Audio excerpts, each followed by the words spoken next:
यहाँ पे काफी ज्यादा भ्रम बना हुआ है कि सर 10 रुपए की एनएवी मिलती है तो क्या होगा अगर मान लीजिए यहाँ पे मैं 1,000 रुपए लमसम कर देता हूँ।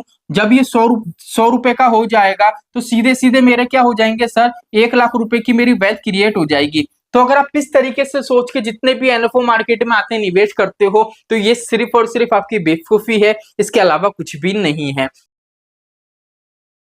नमस्कार दोस्तों, जय श्री श्याम। जैसा कि आपने थंबनेल देखा है, आज की वीडियो में हम बात करेंगे। मेरे एक सब्सक्राइबर है जिनका मुझे कमेंट आया है कि सर म्यूचुअल फंड के जो एनएफओ है उनसे हमको कितना परसेंट तक का रिटर्न मिल सकता है। तो आज की वीडियो में कंप्लीट आपको बताएंगे। अगर आप एनएफओ में निवेश करना अच्छा मानते हैं तो एक बार ये कंप्लीट वीडियो वॉच कर लेना, जिससे ये कंसेप्ट आपका इजीली क्लियर हो जाएगा कि कौन कौन से एनएफओ आपके लिए बेटर होते हैं, एनएफओ से कितना परसेंट तक का रिटर्न आपको मिल सकता है। तो चलिए शुरू करते हैं। चैनल पे नए हो तो चैनल को सब्सक्राइब कर देना और बेल आइकन के बटन को दबा देना। तो चलिए शुरू करते हैं आज की हमारी वीडियो को। तो सिंपली यहाँ पे देख लीजिए, हम बात करेंगे एनएफओ की। अगर एनएफओ की यहाँ पे हम बात करें तो सिंपली क्या है दोस्तों, हमारे जो एनएफओ है, पहली चीज तो यह है म्यूचुअल फंड के अंदर, ठीक है, जब भी कोई एएमसी अपना फंड मार्केट में लॉन्च करती है तो एनएफओ के रूप में करती है। अब आपके दिमाग में आ रहा होगा कि सर ये एएमसी क्या होते हैं। जैसे आपने सुना होगा एचडीएफसी स्मॉल कैप फंड,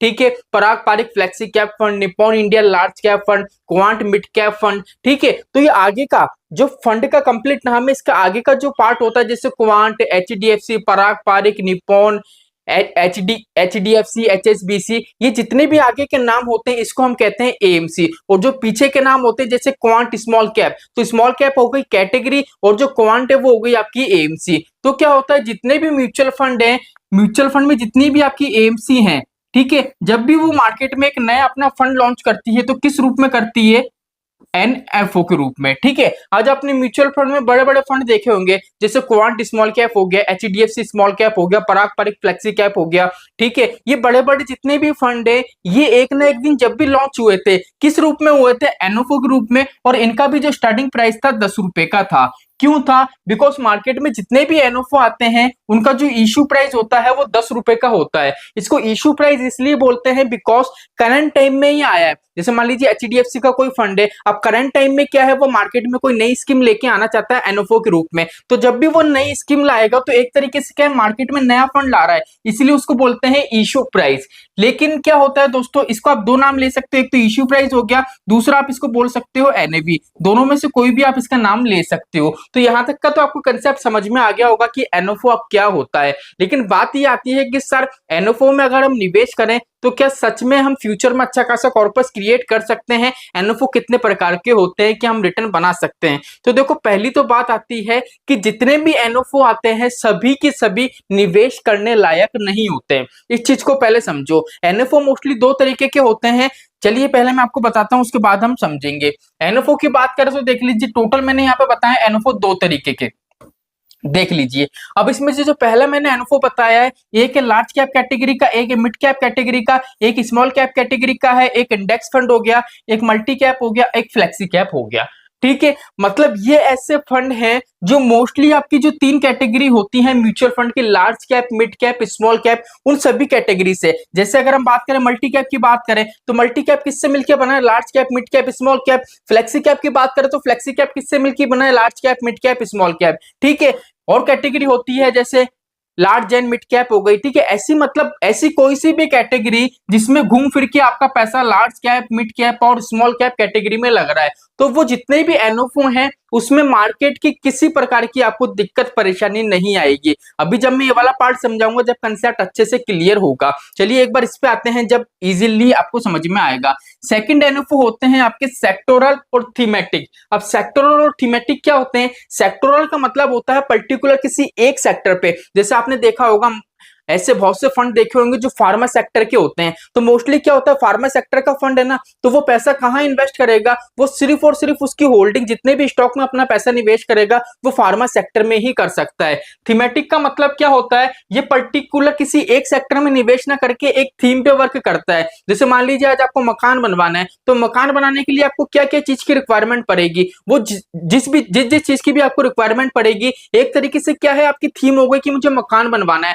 अब मकान बनाने के काम में जो जो चीज आएगी वो उसके अंदर आएगी। जैसे अभी आपने देखा डिफेंस सेक्टर का फंड है, ठीक है। अब डिफेंस सेक्टर क्या हो गया, थीमेटिक फंड हो गया। डिफेंस के अंदर जितनी भी चीजें आएंगी, ठीक है, वो सारी चीजें किसके अंदर आएंगी, एक थीम हो गई डिफेंस, उसके अंदर जितनी भी चीजें आएंगी ना वो क्या हो जाएगी, आपके एक अलग अलग सेक्टर हो जाएंगे और थीमेटिक के अंदर वो आएंगे। तो सर किस में हमको निवेश करना चाहिए?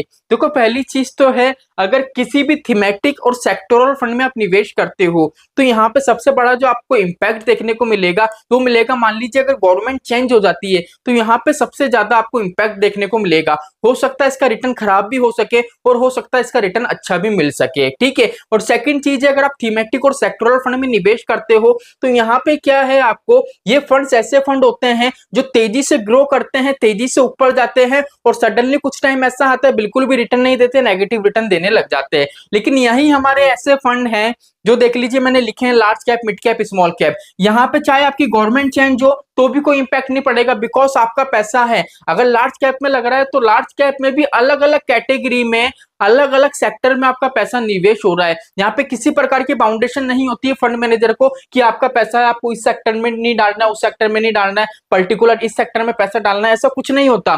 फंड मैनेजर की इच्छा है, उसको जो भी सेक्टर अच्छा लगेगा, जिस भी सेक्टर की उसकी होल्डिंग अच्छी लगेगी, जो भी स्टॉक अच्छा लगेगा वो अपने पोर्टफोलियो में शामिल कर सकता है। तो यहाँ पे हमको बेनिफिट देखने को मिल जाता है। और यहाँ पे सबसे अच्छी बात क्या है, यहाँ पे आपको जो एक ग्रोथ देखने को मिलती है ना, वो कंटिन्यू ग्रोथ देखने को मिलती है।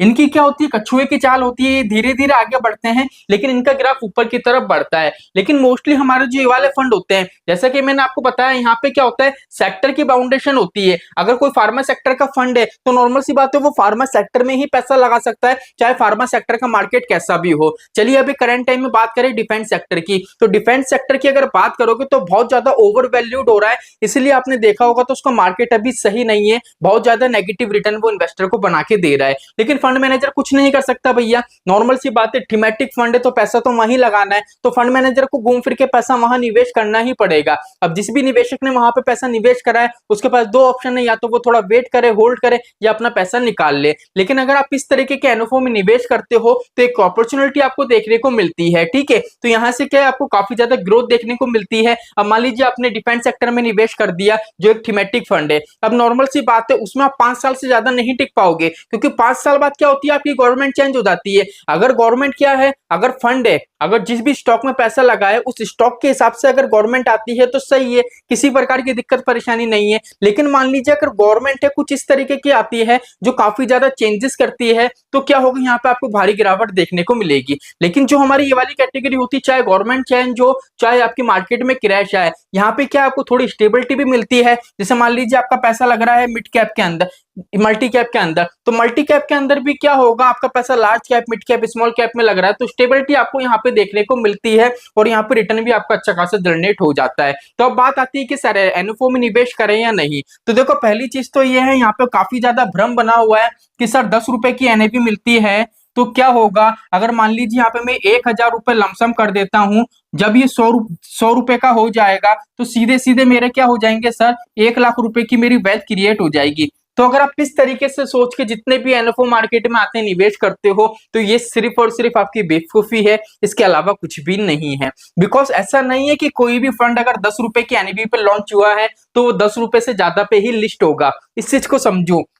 हो सकता है वो 9 रुपए पे भी लिस्ट हो जाए, हो सकता है वो 8 रुपए भी लिस्ट हो जाए। अभी करंट टाइम में अगर आपको चेक करना है तो मोतीलाल ओसवाल डिफेंस फंड का चेक करो आप, अगर देखोगे तो उसकी एनएवी भी आपको 8 रुपए या 9 रुपए के समथिंग दिखेगी। अभी उसको ज्यादा टाइम नहीं हुआ है, 1 मंथ या 1.5 मंथ के करीब हुआ है, फिर भी देखोगे तो 8 रुपए या 9 रुपए की एनएवी आपको देखने को मिलेगी। तो यहाँ पे ऐसा नहीं है कि 10 रुपए की इश्यू प्राइस है तो इजीली आपको क्या होगा, फ्यूचर में अच्छी खासी वेल्थ क्रिएट हो जाएगी। यहाँ पे आपको गिरावट भी देखने को मिल सकती है। तो सर हम इससे कैसे बचे और कैसे जाने की कौन सा एनएफओ अच्छा है, तो सिंपली देख लीजिए, यहाँ पे मैंने आपको बता ही रखा है। सिंपली देख लीजिए, रेगुलर बेस पे जो भी एनएफओ बेटर होता है मैं उस एनएफओ पे वीडियो लेके आता हूँ और कंप्लीट डिटेल आपको बताता हूँ कि इस एनएफओ में अगर निवेश करोगे तो आपका पैसा इस सेक्टर में, इस स्टॉक में निवेश होगा। इसलिए आप चैनल पे बने रहो, रेगुलर बेस पे वीडियो आती है। जैसा भी बात करें, निप्पॉन इंडिया ने एक एनएफओ निकाला है, उस एनएफओ में मैंने वीडियो बनाई है, वो वीडियो आप वॉच कर लेना, लिंक मैं आपको डिस्क्रिप्शन में दे दूंगा, ऊपर आई बटन में भी आपको शो हो रही होगी। अब बात आती है कि सर अगर एनएफओ में हम निवेश करें तो सर यहाँ पे कितना परसेंट तक रिटर्न मिल सकता है। देखो पहली चीज तो ये म्यूचुअल फंड एक ऐसा मार्केट है जिसमें गारंटी शब्द लेना ही एक तरीके का पाप होता है। अगर कोई आपको बोले ना कि जैसे मान लो बहुत सारे ऐसे एजेंट होते हैं वो बोलते हैं कि मैं आपको 18% का 20% का रिटर्न दिला दूंगा, गारंटी ले रहा हूं, आप तो यहाँ पे निवेश कर दो। तो भैया ये सिर्फ और सिर्फ स्कैम है, यहाँ से आपको बच के रहना है। म्यूचुअल फंड एक ऐसा प्लेटफॉर्म है, अगर आपको रिटर्न देना चाहे तो वो क्या है 30% का भी रिटर्न दे सकता है, और रिटर्न ना देना हो, उसको मार्केट की सिचुएशन सही नहीं हो तो वो 1% का रिटर्न भी आपको नहीं दे पाएगा। इसीलिए आपका जो ये क्वेश्चन है ना कि सर एनएफओ कितना रिटर्न देता है, ये क्वेश्चन ही बिल्कुल गलत है, बिकॉज परसेंटेज की कोई उम्मीद नहीं कर सकते हैं। सेकंड चीज और मैं आपको यहाँ पे एक चीज और क्लियर कर देता हूं, आप क्या होता है एनएफओ में इसलिए निवेश करते हो क्योंकि आपको ये लगता है कि बाकी के जितने भी ओल्ड म्यूचुअल फंड स्कीम है उनका एयूएम काफी बड़ा है, इसलिए फंड की परफॉर्मेंस डाउन हो जाएगी। देखो ऐसा कुछ भी नहीं होता है। एयूएम से मतलब ये है कि फंड है, जिस जो पर्टिकुलर फंड है, जैसे निपॉन इंडिया की बात करें, क्वांट की बात करें, इनका एयूएम ज्यादा है। तो एयूएम ज्यादा का मतलब है कि काफी इन्वेस्टर यहाँ पे अपना विश्वास दिखा रहे हैं। एयूएम के हिसाब से रिटर्न जब खराब होते हैं, जब फंड का कंप्लीट जो फंड मैनेजर है वो मनी को मैनेज नहीं कर पाता है, मार्केट में अच्छी तरीके से निवेश नहीं कर पाता है। लेकिन एयूएम बड़ा हो, इससे परफॉर्मेंस डाउन हो, इसका बिल्कुल भी कोई लेना देना नहीं है, ये कंसेप्ट बिल्कुल ही गलत है। इसलिए अगर आप नए निवेशक हो तो एनएफओ से बच के रहो, आप पुरानी म्यूचुअल फंड स्कीम में निवेश करो जहां से आपको बेटर रिटर्न मिल सकता है। तो चलिए आज के लिए इतना ही, मिलते हैं हमारी नेक्स्ट वीडियो में। जय श्री श्याम दोस्तों, जय श्री राधे।